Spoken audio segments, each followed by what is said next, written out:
Good morning kids. कैसे हैं आप सभी? तो राखी के बाद आज हम मिल रहे हैं, ठीक है, after a long vacations of 3 days। ठीक है, तो हम कर रहे थे क्लास 6 का chapter 5। The name of the chapter is understanding elementary shapes and we are dealing with the exercise 5.7। We have done exercise 5.6, so quite a lengthy chapter having so many of exercises. So the first question in this exercise says that say true or false। ठीक है, तो हमें कुछ statements दिए गए हैं और इन statements के basis पे मुझे बताना है कि ये statement true है या false है। ठीक है, each angle of the rectangle is a right angle।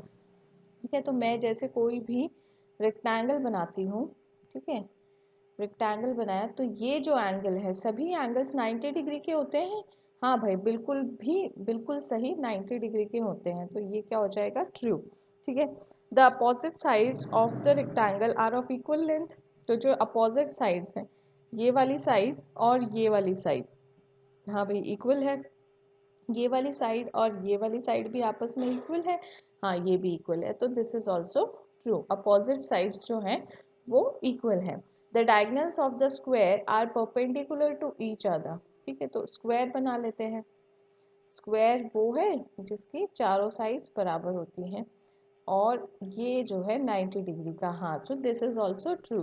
जो भी डायगनल है, दो डायगनल है, ये आपको बाइसेक्ट भी करेंगे इक्वल इक्वल पार्ट्स में और ये परपेंडिकुलर भी होगा in the case of square. All the sides of a rhombus are equal length. हाँ, रोम्बस जो होता है, दिस इज द रोम्बस जिसमें, ठीक है, ये जो साइड्स हैं ये आपकी चारों ही साइड इक्वल होती हैं। तो ये डेफिनेशंस हैं, ये आपने मेरा इंट्रोडक्शन वाला वीडियो देखा होगा। You will find all the types of quadrilateral in that.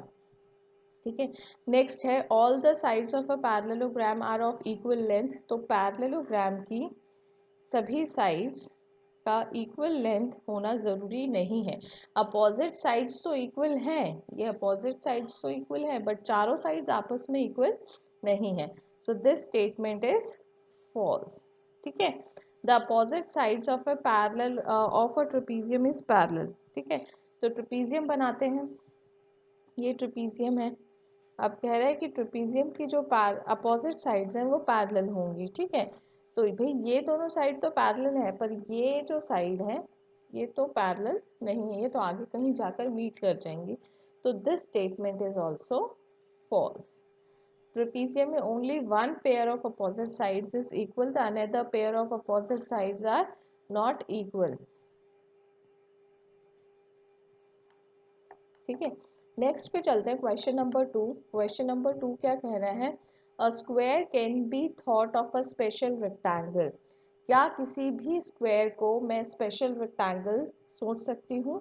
तो हाँ, बिल्कुल सोच सकते हैं। ठीक है, अब इसका रीजन देना है, क्यों देना है। देखो, ये जो है this is my rectangle.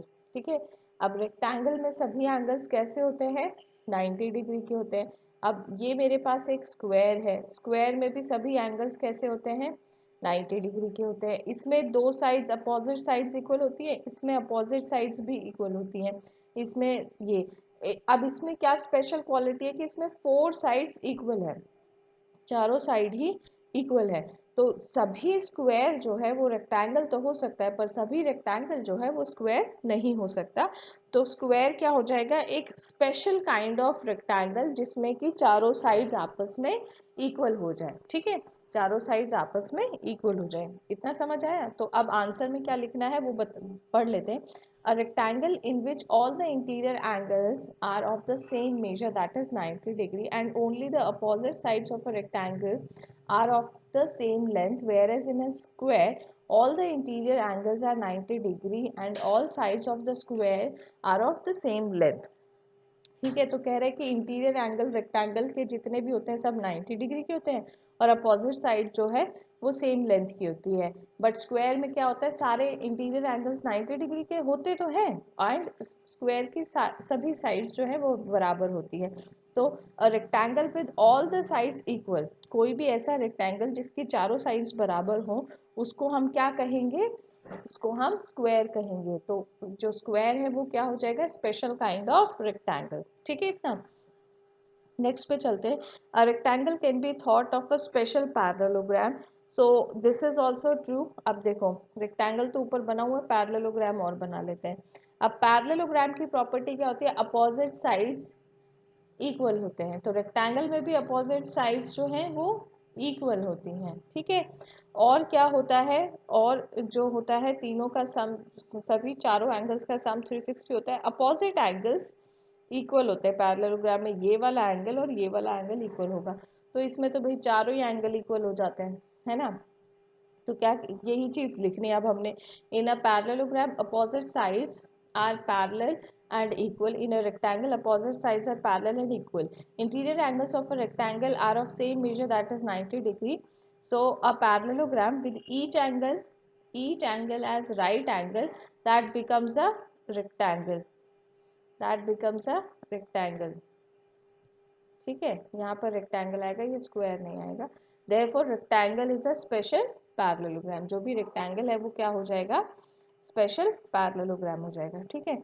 Next पे चलते हैं सी पार्ट पे। सी क्या कह रहा है, a square can be thought of a special rhombus. तो जो स्क्वायर है वो स्पेशल रोम्बस हो सकता है, हाँ बिल्कुल हो सकता है। A rhombus which each angle 90 degree. Rhombus की प्रॉपर्टी क्या होती है कि चारों साइड्स उसकी इक्वल होती है, और स्क्वायर की क्या प्रॉपर्टी होती है, चारों साइड्स इक्वल होती है और ये जो एंगल्स होते हैं ये 90 डिग्री के होते हैं। तो अगर कोई रोम्बस जिनके बीच का एंगल जो है सभी 90 डिग्री हो जाए, ठीक है, वो रोम्बस जिसके सभी एंगल्स 90 डिग्री हो जाए वो क्या बन जाएगा, स्क्वायर बन जाएगा। तो इसी स्टेटमेंट को मैंने लिखा है, all the sides of a rhombus and a square are equal, but in case of square all the interior angles are 90 degree, ठीक है। A rhombus with each angle has right angle become a square, ठीक है। तो square क्या हो जाएगा, एक special kind of rhombus हो जाएगा। डन।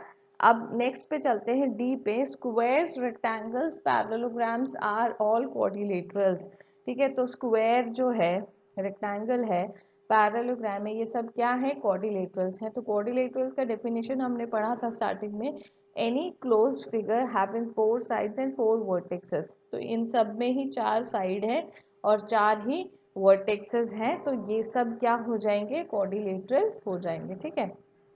नेक्स्ट है the square is a parallelogram. Square जो है वो एक पैरेललोग्राम है। अब स्क्वायर एक रेक्टेंगल भी है, स्क्वायर एक रोम्बस भी है, स्क्वायर एक पैरेललोग्राम भी है, क्योंकि rectangle is also a parallelogram and rhombus is also a parallelogram. तो स्क्वायर भी क्या हो जाएगा मेरा, पैरेललोग्राम। पैरेललोग्राम की प्रॉपर्टी क्या होती है, अपोजिट साइड्स इक्वल होने चाहिए, पैरेलल एंड इक्वल, और ये जो एंगल्स हैं ये इक्वल होने चाहिए। तो ये तो स्क्वायर में चारों ही एंगल जो हैं वो 90 डिग्री के हैं। तो opposite sides of a parallelogram are equal and parallel, where squares opposite sides are parallel and all the 4 sides are of the same length, therefore the square is a special kind of parallelogram, ठीक है। अब question number 3 पे चलते हैं। A figure is said to be a regular if its sides are equal in length and angles are equal in measure, can you identify the regular quadrilateral, ठीक है। तो ये यहाँ पर 90 डिग्री है। तो कह रहा है कि रेगुलर फिगर किसको कहते हैं, रेगुलर माने कोई भी रेगुलर, रेगुलर माने जिसकी सभी साइड्स का मेजर सेम हो, मतलब सभी साइड्स का जो मेजर है, मान लो सभी 6 हैं, सभी 4 हैं, अगर सेम है तो उसको रेगुलर कहा जाएगा। अगर सभी आपकी साइड्स इक्वल हैं तो आपके सभी एंगल्स भी इक्वल हो जाएंगे। तो जनरली हम रेगुलर यूज़ करते हैं पॉलीगन के लिए, ठीक है। तो रेगुलर पॉलीगन कोई भी हो सकता है आपका, जैसे सबसे पहले हमारा ट्राइंगल जो है वो एक पॉलीगन है, ठीक है। तो रेगुलर पॉलीगन, इक्विलेटरल ट्राइंगल, अगर ट्राइंगल के केस में हम करेंगे तो इक्विलेटरल ट्राइंगल हो जाएगा, ठीक है। नेक्स्ट जो है, अगर क्वाड्रिलेटरल के केस में करेंगे तो स्क्वायर जो है वो हमारा रेगुलर पॉलीगन हो जाएगा, ठीक है। इसके अलावा भी हम कई पॉलीगन यूज़ करते हैं, जैसे पेंटागन है तो उसको रेगुलर पेंटागन ही कहा जाता है। जब हमारी सारी साइड्स, ये सारी साइड्स इक्वल हो जाएंगी तो उसको कहा जाएगा रेगुलर पेंटागन, उसका कोई नाम नहीं दिया गया है, ठीक है। जैसे इनका नाम दिया गया है, इनका नाम नहीं दिया गया। फिर उसके बाद हेक्सागन, हेक्सागन भी हो जाएगा, ठीक है। तो ये सारी साइड्स आपस में इक्वल हो जाएंगे तो इसको भी क्या कहा जाएगा, रेगुलर हेक्सागन। ठीक है, इसको भी क्या कहा जाएगा, रेगुलर हेक्सागन। तो पूछ रहा है कि क्या कोई ऐसा क्वाड्रिलेटरल है जिसकी कि सभी लेंथ, सभी साइड्स इक्वल हो और सभी एंगल्स इक्वल हो, ऐसा कोई है? तो हाँ बिल्कुल है, हमारे पास स्क्वायर है। तो square is a regular quadrilateral because all the interior angles are 90 degree and all the sides are same. तो इसमें सारे एंगल्स भी बराबर होते हैं, जिनका सभी का मेजर 90 के बराबर होता है, और सभी साइड्स जो होती हैं वो इक्वल होती हैं। ठीक है, तो by this your this exercise is completed. We will going to meet in the next video with the next exercise. तब तक सभी बच्चे अपना ध्यान रखेंगे और हैंड वॉश करते रहेंगे।